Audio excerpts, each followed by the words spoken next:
आज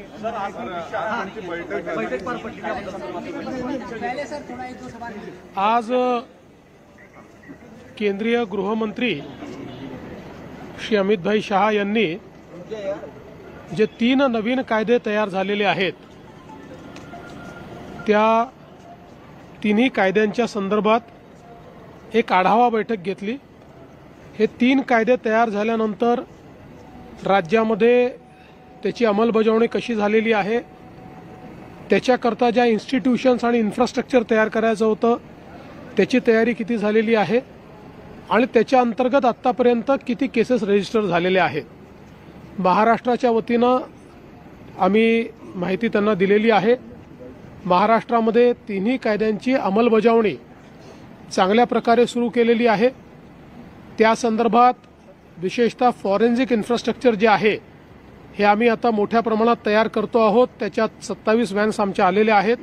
पुढच्या 6 महिन्यामध्ये हे कंप्लीट आमचं फॉरेन्सिक नेटवर्क तयार होईल आणि मग 7 वर्षापेक्षा अधिक ज्याच्यामध्ये सजा आहे अशा प्रत्येक स्पॉटवर फॉरेन्सिक व्हॅन्स जाऊन आणि तिथेच सगळ्या प्रकारची साक्षीचं कलेक्शन हे करण्याची योजना आम्ही तयार केलेली आहे।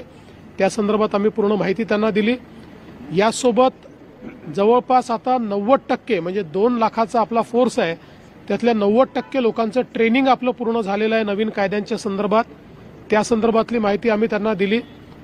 आता विशेषतः कोर्टामध्ये चक्रा माराव्या लागू नयेत किंवा प्रत्येक वेळी सगळा फोर्स घेऊन कोर्टात जावं लागतं। नवीन कायद्याने जेल असेल किंवा फॉरेन्सिक डिपार्टमेंट असेल किंवा इतर अशा प्रकारच्या पब्लिक इन्स्टिट्यूशन्स असतील, इथे साक्षीचे क्युबिकल्स तयार करून ते ऑनलाईन जोडून नोटिफाय करण्याची एक सोय करून दिलेली आहे। तशा प्रकारच्या प्रत्येक कोर्टचे क्युबिकल्स तयार करून ते ऑनलाईन जोडण्याच्या संदर्भात आम्ही आता सुरुवात केलेली आहे।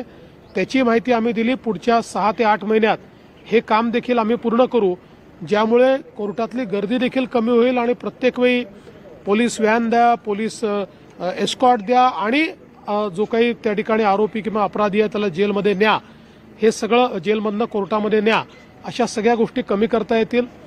त्यांनी आम्हाला एक गोष्ट अजून सांगितली की विशेषतः आता जास्त डेट्स मागता येणार नाहीत या संदर्भात कायद्याने प्रोव्हिजन केलेली आहे। त्यामुळे प्रॉसिक्युशन विंगला तशा प्रकारचं ट्रेनिंग हे देऊन कमीत कमी वेळात केस कशी निकाली निघेल या संदर्भातला प्रयत्न आम्ही करणार आहोत।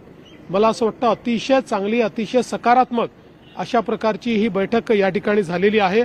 आम्हाला चांगलं मार्गदर्शन यातनं मिळालेलं आहे।